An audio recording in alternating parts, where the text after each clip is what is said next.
మచిలీపట్నంలో కోర్టు ఆదేశాల మేరకే అక్రమ కట్టడాలను తొలగించడం జరిగిందని రాష్ట్ర ఎక్సైజ్ శాఖ మంత్రి కొల్లు రవీంద్ర స్పష్టం చేశారు. మచిలీపట్నం అతిథి గృహంలో ఏర్పాటు చేసిన మీడియా సమావేశంలో ఆయన మాట్లాడుతూ గత వైసీపీ హయాంలో దొంగ సర్వే నెంబర్లతో ప్లాట్లు వేసి ప్రజలను మోసం చేసింది వాస్తవం కాదని ప్రశ్నించారు. అక్రమ కట్టడాల విషయంలో తనను కలిసినప్పుడు అక్కడ ఎటువంటి నిర్మాణాలు చేయమని ప్రమాణం చేసి ఇప్పుడు అధికారులపై దౌర్జన్యం చేయడం వైసీపీ నాయకుల ద్వంద్వ నీతికి నిదర్శనమని మండిపడ్డారు. మాజీ మంత్రి పేర్ని నాని తీరుపై మంత్రి తీవ్రస్థాయిలో ధ్వజమెత్తారు. అధికారులను పోలీసులను ఇష్టానుసారంగా దూషించడం సబబు కాదని, పేర్ని నాని ఒక బఫూన్లా ప్రవర్తిస్తున్నారని విమర్శించారు. గతంలో రోడ్డు వెడల్పు పేరుతో చిలకలపూడి వద్ద పేదల ఇళ్లను కనికరం లేకుండా కూల్చివేసింది పేర్ని నాని కాదని నిలదీశారు.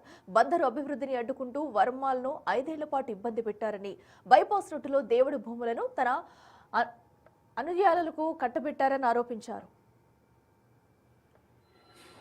నిన్న మచిలీపట్నంలో జరిగినటువంటి ఒక అక్రమ కట్టడాన్ని అధికారులు వాళ్ళకున్నటువంటి నిబంధనల ప్రకారం, కోర్టు డైరెక్షన్ ప్రకారం అక్కడ అక్రమ కట్టడాన్ని తొలగించడం జరిగింది.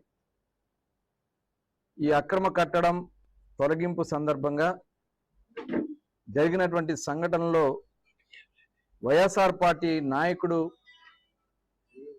పేర్ని నాని వాళ్ళ కుమారుడు వ్యవహరించినటువంటి విధానం చాలా జుగుప్సాకరంగా, సిగ్గుచేట్ల, అసలు వాళ్ళు మనుషులేనా అనే విధంగా వాళ్ళు ప్రవర్తించినటువంటి విధానం యావత్ ఆంధ్ర రాష్ట్రం అంతా కూడా చీకొడతా ఉంది. అక్కడ ఏదైతే స్థలాలు వీళ్ళ అనుయాయులు దౌర్జన్యాలు చేసి, ఆక్రమణలు చేసి అమ్మినటువంటి స్థలాలు, ఇది అవునా కాదా అని చెప్పి పేర్ని నాని గారు నేను అడుగుతా ఉన్నా. దగ్గర 1942లో ఉన్నటువంటి డాక్యుమెంట్ని మీరు తప్పుడు డాక్యుమెంట్ సృష్టించి 2-3 చేతులు మార్పిస్తే వాళ్ళు కోర్టులో వేసి ఉంటే దాంట్లో దొంగ సర్వే నెంబర్ వేసి కొన్ని ఫ్లాట్లకి మీరు ప్లాన్లు తెచ్చారు. ఇది వాస్తవమా కాదా? నిన్న కూటమి ప్రభుత్వంలో ఎటువంటి సమన్వయ లోపం లేదని, తమ సమస్యలను తామే పరిష్కరించుకుంటామని, అందులో జోక్యం చేసుకోవడానికి పేర్ని నాని ఎవరని మంత్రి ప్రశ్నించారు.